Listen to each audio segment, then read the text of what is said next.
مساكم الله بالخير مشاهدينا، حياكم الله في حلقة جديدة من برنامج مبدعون. في كل حلقة ناخذكم في جولة. اليوم راح نغوص شوية في عالم الطيور.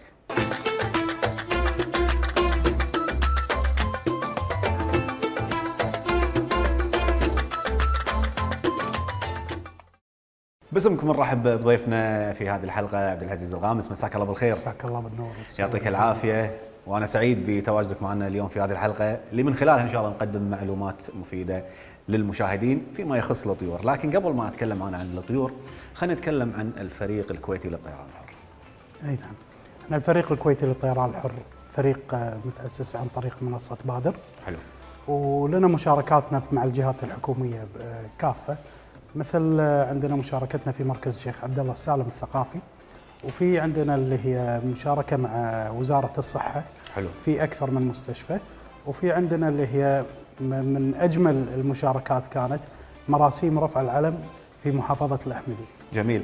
وانا تبارك الرحمن اشوفكم في اكثر من مكان، تحاولون تتواصلون مع الناس كافة، مع الجمهور، والاجمل ان حتى الناس متفاعله معاكم عبد العزيز. يعني لما يجون اشوف انه يجون يسالونكم، يحاولون ياخذون منكم معلومات. صح، هو لأن بشكل عام الطيور يعني تجبرك أنك تكون في جو مرح شوية، والألوان تجذب الناس بالتفاعل، ويستغربون منا شلون قاعدين يطيرون هم بالجو العام هذا خارجي. ما تخافون يروح ما يرد؟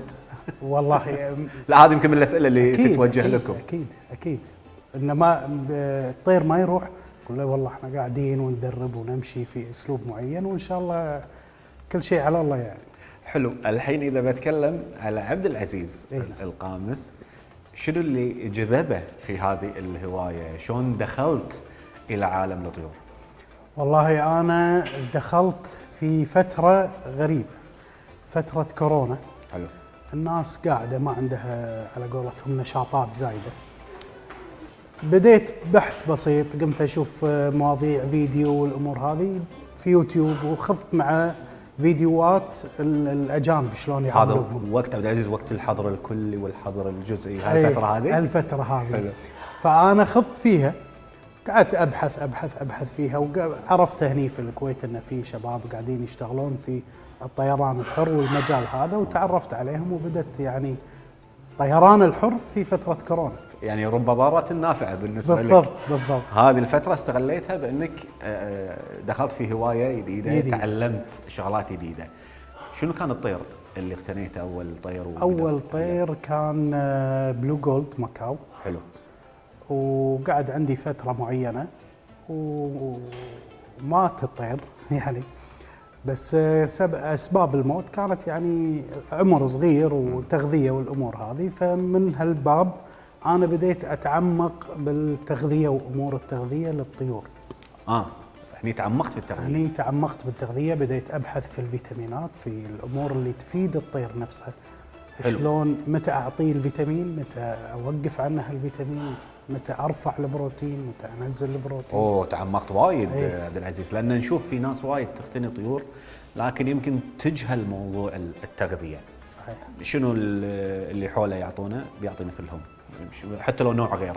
بالضبط. يعني لو تشوف يمكن أكثر الناس متعودة شنو تاكل الطيور؟ حب شمسي. ولا والله العيش اللي موجود في البيت. احنا لا، هي مو موضوع العيش اللي موجود، يعني مثلا العيش مضر، لا مو مضر، تقدر تعطيه عيش، بس في شغلات مثلا لازم تنتبه عليها. الملح ما يصير تعطيه حق الطير، الكاكاو ما يصير تعطيه حق الطير، افوكادو سام جدا للطيور.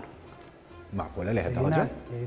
انزين، الحين الموضوع التغذية يأثر على الطير، على نفسية الطير، سلوك الطير. يمكن في بعض الناس نشوف عندهم طيور ريشه ما يكتمل، نفسيته كلها بس يصارخ.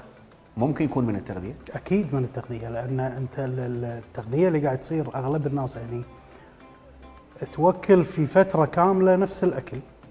فأنت لما تكون نسبة الدهون عالية ونسبة الأمور هذه عالية، الطير مثلا يبتدي تفاعله يعني نسميه احنا عندنا أن الطير يحتر شوية. طير حار. فيقوم مثلا أنت طير بيت مخليه في البيت، مو طيران حر. في البيت يبتدي من الحرارة يكسر بالريش، يتلف الريش. انزين هو محتاج فيتامينات معينة عشان الريش يبتدي ياخذ تفاعله. بس انت ما قاعد تعطيه اياه لان انت مثبت على نوع اكل واحد. شلون يعرف؟ يعني معلش كل المخلوقات ما يصير تاكل اكل واحد، يعني واحد. احنا كبني ادمين ما ناكل شيء واحد. تروح انت حق دايت، انت لك دايت معين، انا لي دايت معين، فلان له دايت معين. فهي الطيور نفس الشيء لازم تغير تغذيتها بين فتره وفتره. هذا فيما يخص التغذيه، وهذا يمكن انت الجانب اللي ركزت عليه. اي. لكن ايضا في جوانب اخرى عبد العزيز، شلون التعامل مع هذا الطير؟ يعني التعامل مع هذا الطير تعامل عاطفي جدا. ما ادري يعني شلون اشرح يعني لك، بس البعض دائما يشبه الطير بانه ترى نفس الطفل. اي جدا جدا نفس الطفل، يحس، يزعل، طقه، يتاثر، يغار. اذا عندك طيرين يغارون من بعض، توصل لهالمرحله، توصل يطقون بعض بعد. انت مالي انا بالضبط. اي. حلو. في نصائح ممكن ان تقدمها حق اللي بيقتني طير؟ كونك انت عبد العزيز دخلت في فتره كنت قاعد فيها في البيت، فقادر ان تعطي من وقتك له. صحيح. لكن ممكن البعض ياخذه ويقتني هذا الطير وهو اصلا ما عنده وقت انه يجرب الطير. يعني اللي مقبل على مثل هذه الهوايه اهم شيء عنده الوقت. مهم انه يعطي الطير وقته وحقه. مهم انك تعرف الطير هذا شنو لازم ياكل. مهم ان تعرف الطير هذا تعطيه مساحته الخاصه. يعني ما يصير تحط طير طوله متر، تحطه بقفص متر، شلون يفتح جناحه مثلا؟ لازم يطلع. يعني في اساسيات لازم تعرفها قبل ما تقتني طير. يعني هو مو مجرد والله عجبك فابي. بالضبط. لازم اسوي بحث عنه، اسال عنه مثلا. يعني ما شاء الله اهل الطيور في الكويت وايد، فانت على الاقل اسال الناس الخبره شنو يحتاج هذا الطير مني. لازم تقعد تلعب وياه مثلا باليوم، تخصص لك الطير. ترى بعد احتياجاته تختلف. يعني المكاو مثلا ممكن تقعد وياه نص ساعه الى ساعه في اليوم. تيجي للكوكاتو لا، يحتاج وقت اكثر بوايد. بعد؟ اي. الحين واحد يقول لك انا جاب العيال، انا قاعد اجاب الطير. ما اللي ما عنده وقت جاب العيال، جاب عيالك وخر عن الطير. ويمكن ايضا انتم من خلال زياراتكم، من خلال تواجدكم، هذه المعلومات قاعد تقدمونها للجمهور كذلك عبد العزيز. صحيح. يعني اي احد مثلا ممكن يسالنا، سواء بالجمهور بالفعاليات، ممكن عن طريق حساباتنا في الخاص. احنا وايد يدخلون علينا مثلا شلون اوكل الطير هذا كذي، شلون اغير نظامه كذي. فاحنا نتفاعل ويا الناس بالعكس. يعني على قولتهم شعور حلو تبادل المعلومات. حلو. وهذه من المعلومات اللي دائما، او الاسئله اللي دائما تجيكم. لكن السؤال الاهم، شلون اقدر اختار الطير المناسب لي؟ اختيار الطير المناسب لك، اول شيء انت لازم تحب الطير. هذا واحد. اثنين، لازم يكون عندك المكان. يعني ما تي مثلا تختار لي طير مزعج وانت ما عندك مكان تقدر تحتوي الازعاج هذا، بحيث انك ما تاذي جيرانك، ما تاذي الناس، يخليك تنام على الاقل.